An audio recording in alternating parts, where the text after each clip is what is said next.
अमृता नागलोक के नागराज की एक ही पुत्री थी और नागराज भी उससे बहुत प्यार करते थे।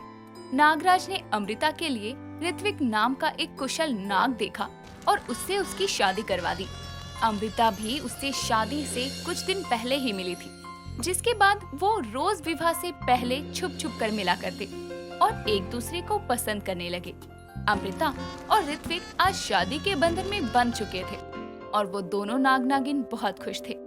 शादी करने के पश्चात वो सबसे पहले शिव मंदिर में जाते हैं और शिव के समक्ष जाकर अमृता नागिन हाथ जोड़े शिव जी से कहती है, हे शिव, तेरी लीला अपरंपार है।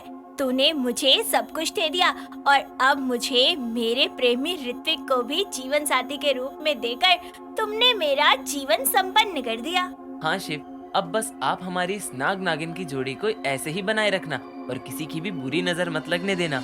ऋत्विक इतना कहता ही है कि तभी वहाँ मंदिर का नाग पुजारी आता है और आकर उन दोनों से कहता है, हम जितनी भी दुआ मांग ले, मन्नत कर ले, लेकिन अंत में तो वही होगा जो लिखा होगा। कब खुशियाँ गम में बदल जाएंगी ये कोई नहीं जानता। ये आप क्या बोल रहे हैं पंडित जी? कुछ समझ नहीं आया। शिव समय आने पर खुद समझा देंगे। लो प्रसाद लो। पुजारी की बात अमृता को परेशान कर देती है, लेकिन वो उसे भूलने की कोशिश करती है। शिव का प्रसाद लेकर दोनों नाग नागिन का रूप लेकर मंदिर से अपने कक्ष की ओर आते हैं।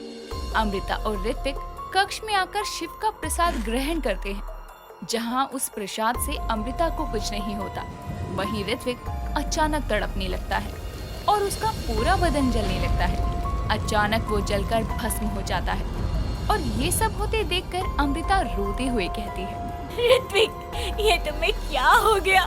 ऋत्विक, अभी तो हमने एक दूसरे के साथ नई जिंदगी की शुरुआत ही की थी और तुम मुझे छोड़ के चले गए।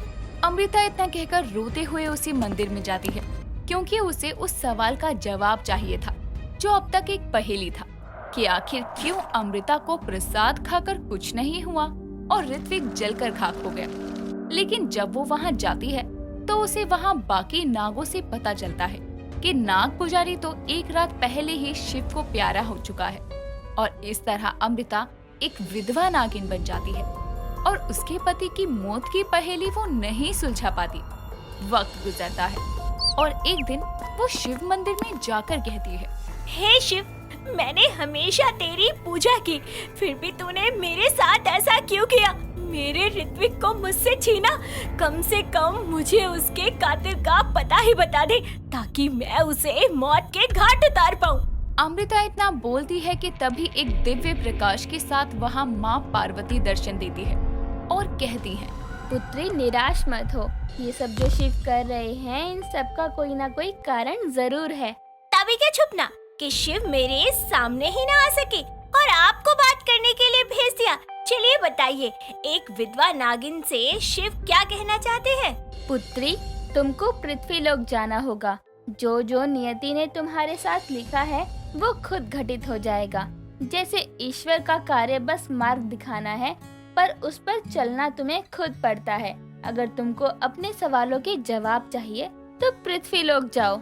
इतना कहकर पार्वती माँ अंतर्ध्यान हो जाती है और अमृता पृथ्वी लोक बिना किसी को बताए चली जाती है, जहाँ इंसानी वेश धारण कर वो गलियों में भटकती है। लेकिन प्यास के कारण वो बेहोश होकर मूर्छित हो जाती है। तभी जब उसकी आंख खुलती है तो वो खुद को एक घर में पाती है और अपने सामने हूबहू ऋत्विक नाग जैसा चेहरा देखकर वो कहती है, ऋत्विक, अंजलि, तुम ऋत्विक हो ना? मेरे ऋत्विक, पर तुम्हारी तो मौत हो गई थी, फिर तुम मेरे सामने जीवित कैसे हो? ये देखो मेरी बीवी की तस्वीर, जिसकी मौत 1 साल पहले कार एक्सीडेंट में हुई थी। इसकी शक्ल बिल्कुल तुम्हारी तरह है। अमृता और राहुल को कुछ समझ नहीं आता कि उन दोनों के साथ क्या हो रहा है और अमृता अपनी नागिन होने की सच्चाई राहुल को बता देती है, जिसे जानकर वो हैरान होता है और अमृता कुछ दिनों तक उसी के साथ उसी के घर में रहती है। और एक दिन अमृता राहुल से कहती है, राहुल, तुमने मेरा बहुत साथ दिया, क्या तुम मेरी एक और मदद कर सकते हो? हाँ अंजलि, मेरा मतलब है अमृता, बोलो ना। तुम बहुत खुशनसीब हो। तुम्हें ये पता तो है कि तुम्हारी पत्नी कैसे मरी थी, लेकिन मुझे देखो, मुझे तो पता ही नहीं है कि मेरा ऋत्विक कैसे मरा। क्या तुम मेरे साथ नागलोक चलोगे कुछ दिनों के लिए? तुम्हें जिंदा देखकर ऋत्विक का कातिल उसे दोबारा मारने जरूर आएगा, लेकिन मैं तुम्हें मरने नहीं दूंगी।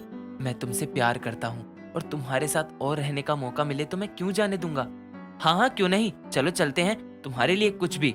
राहुल ये बोलकर अमृता के साथ नागलोक आता है और विधवा नागिन के पति को जिंदा देखकर सब चौंक जाते हैं। और अमृता सबको ये बताती है कि अगली पूर्णिमा तक ऋत्विक यानी राहुल की शक्तियाँ चली गई है और वो इच्छाधारी रूप नहीं धारण कर सकता। अमृता के नागलोक आने की बात जब नागराज तक जाती है तो वो उनके कक्ष में आकर कहता है, मेरी पुत्री कैसी हो तुम, और ऋत्विक तुम कैसे हो?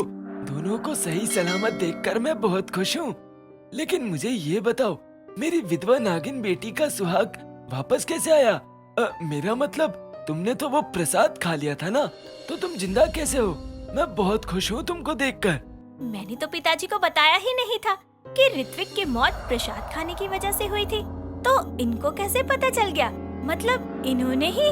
पर क्यों? अमृता अपने मन में कई सवाल रखती है लेकिन जाहिर नहीं करती, जिसके बाद नागराज अपने महल में चला जाता है और अमृता राहुल से कहती है, मैं सोच भी नहीं सकती थी कि मेरे ही पिता मेरे सुहाग की जान ले लेंगे, जिन्होंने खुद उसे मेरे लिए चुना था। आज मुझे मेरे सवाल का जवाब मिल जाएगा, क्योंकि आज वो तुम पर वार करने आएंगे, क्योंकि कल पूर्णिमा है और मेरे झूठ के हिसाब से कल तुम्हें नाग शक्तियाँ वापस मिल जाएंगी।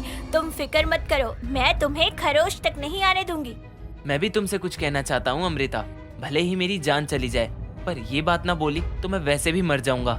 हाँ, बिल्कुल निसंकोच होकर बोलो।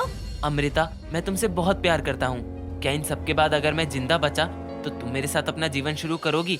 तुम मुझे नागलोक क्या नरक में भी रखोगी तो भी मैं तुम्हारे साथ वहाँ खुशी खुशी रहूंगा। अमृता इस बात का कोई जवाब नहीं देती और बस मुस्कुरा देती है, जिसके बाद राहुल उसकी मर्जी जान जाता है और उसे हंसकर अपने गले से लगाता है और वो दोनों एक ही कक्ष में अलग अलग बिस्तर पर रात को जब सो रहे थे, तभी वहाँ नागराज कंबल ओढ़े आता है और जादुई खंजर से राहुल पर वार करने को होता ही है, लेकिन तभी अमृता आकर उसका हाथ पकड़ लेती है और उसका कंबल खींच कर कहती है, क्यों पिताजी क्यों?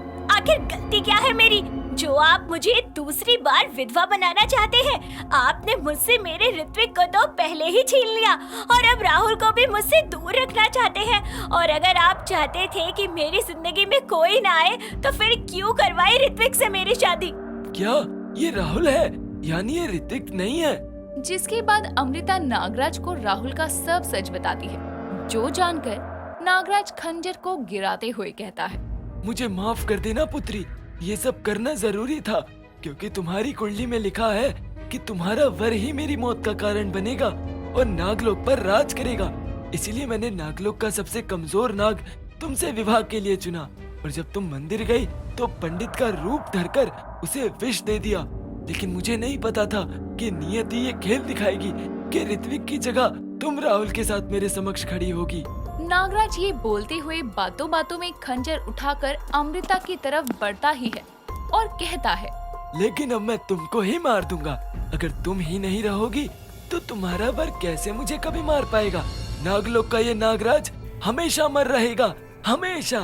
इतना कहकर नागराज जैसे ही अमृता पर हमला करने को होता है, राहुल मौका पाकर नागराज का हाथ मोड़कर उसका खंजर खुद उसके पेट में घोंप देता है, जिसके तुरंत बाद नागराज भी जलकर भस्म हो जाता है।